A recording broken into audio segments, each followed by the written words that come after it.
بسم اللہ الرحمن الرحیم۔ السلام علیکم ورحمۃ اللہ وبرکاتہ۔ حضرت محمد صلی اللہ علیہ وسلم نے فرمایا، میرا جو بندہ 27 رجب تک یہ سورت پڑھے گا، دنیا کی جو قیمتی چیز مانگے گا میں اسے دوں گا۔ ناظرین، 27 رجب وہ بابرکت دن ہے جسے دعاؤں کی قبولیت والا دن کہا جاتا ہے۔ یہ وہ خاص دن ہے جس میں اللہ تعالیٰ اپنے بندوں کی طرف خصوصی توجہ فرماتا ہے۔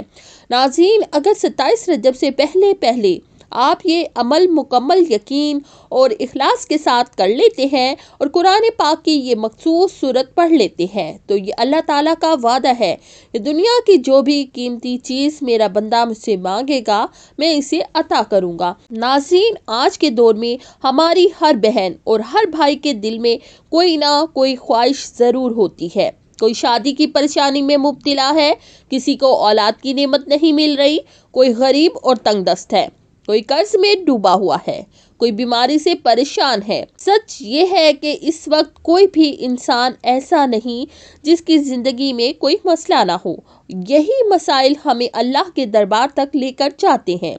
ناظرین، یہ رجب کا مہینہ اور خاص طور پر 27 رجب کا دن اللہ کی طرف سے ہمارے لیے ایک بہت بڑا موقع ہے، ایک عظیم تحفہ ہے اللہ سے مانگنے کا۔ جب رجب کا ایک دن قیمتی ہے تو 27 رجب کی اہمیت اور بھی زیادہ ہو جاتی ہے۔ جو بندہ 27 رجب سے پہلے یہ عمل کر لیتا ہے اور پھر 27 رجب کے دن اسی عمل کے ذریعے اللہ کے سامنے ہاتھ اٹھا کر دعا کرتا ہے تو اللہ تعالیٰ اس کی دعا پر کل لکھ دیتا ہے۔ ناظرین، بہت سے لوگ سالوں سے اللہ کے دربار میں حاضری دے رہے ہوتے ہیں لیکن انہیں اسی لیے نہیں ملتا کہ یقین کمزور ہوتا ہے، توکل پورا نہیں ہوتا، جبکہ اللہ تو دلوں کے حال جانتا ہے۔ جب بندہ پورے یقین کے ساتھ اللہ کے سامنے جھک جاتا ہے تو اللہ اس کی زندگی بدل دیتا ہے۔ اسی لیے ناظرین، دل میں کوئی بھی حاجت ہو، کوئی بھی خواہش ہو، بس اللہ پر مکمل بھروسہ رکھے، یقین کے ساتھ مانگے، کیونکہ اللہ نے خود وعدہ فرمایا ہے کہ میرا جو بندہ مجھ سے مانگے گا میں اسے ضرور عطا کروں گا۔ ناظرین، اب میں آپ کو بتانے جا رہی ہوں قرآن پاک کی وہ سورت جو اللہ تعالیٰ کو بہت زیادہ محبوب ہے اور جس سورت کو پڑھنے کی بے شمار فضیلتیں بیان کی گئی ہیں۔ یہ وہ سورت ہے جسے جو بندہ پڑھتا ہے اللہ اس کی زندگی بدل دیتا ہے۔ اللہ کی رحمتیں اس پر نازل ہونا شروع ہو جاتی ہیں، برکتیں اس کے گھر میں، اس کے رزق میں اور اس کے معاملات میں آ جاتی ہیں اور اس بندے کی دعائیں اللہ کے ہاں قبول ہونے لگتی ہیں۔ ناظرین، اس سورت کو عام دنوں میں بھی پڑھنے کی بہت زیادہ فضیلت ہے، لیکن جب کوئی بندہ رجب کے بابرکت مہینے میں اس چھوٹی سی سورت کو پڑھتا ہے تو اللہ پاک اپنے اس بندے پر خاص مہربانی فرماتا ہے اور اس پر اپنا فضل فرمانا شروع کر دیتا ہے۔ ناظرین، اسی لیے میں آپ کو یہ تاکید کے ساتھ بتا رہی ہوں کہ اس سورت کو آپ نے 27 رجب تک لازمی پڑھنا ہے اور درمیان میں چھوڑنا نہیں ہے۔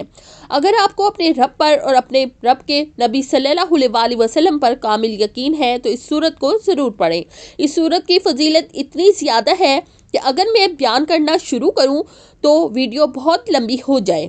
خاص طور پر ان بابرکت مہینوں میں اللہ کے محبوب سورتوں کو پڑھنے کے بے شمار فائدے ہیں، کیونکہ ناظرین، اصل کامیابی یہی ہے کہ بندہ سب سے پہلے اللہ کو راضی کرے۔ جب اللہ راضی ہو جاتا ہے تو پھر نکاح ہو یا اولاد، رزق ہو یا شفا، عزت ہو یا سکون، سب کچھ خود بخود ملنا شروع ہو جاتا ہے۔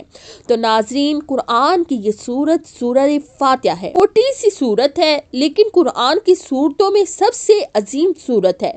یہ قرآن کی وہ واحد سورت ہے کہ بندہ جب سورہ فاتحہ کی ایک آیت پڑھتا ہے تو اللہ تعالیٰ سنتا ہے اور جواب دیتا ہے۔ سورہ فاتحہ کی 7 آیات ہیں، بندہ ایک آیات پڑھتا ہے، اللہ پاک اسے سنتا بھی ہے اور ہر آیت پر جواب بھی عطا فرماتا ہے۔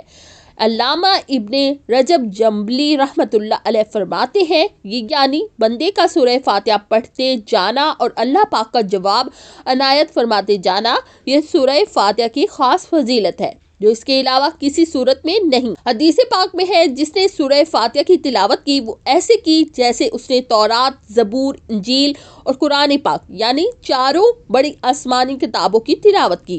اللہ پاک نے سورہ فاتحہ کی ابتدا میں اپنی صفات کو بیان فرمایا، الحمدللہ رب العالمین، الرحمن الرحیم،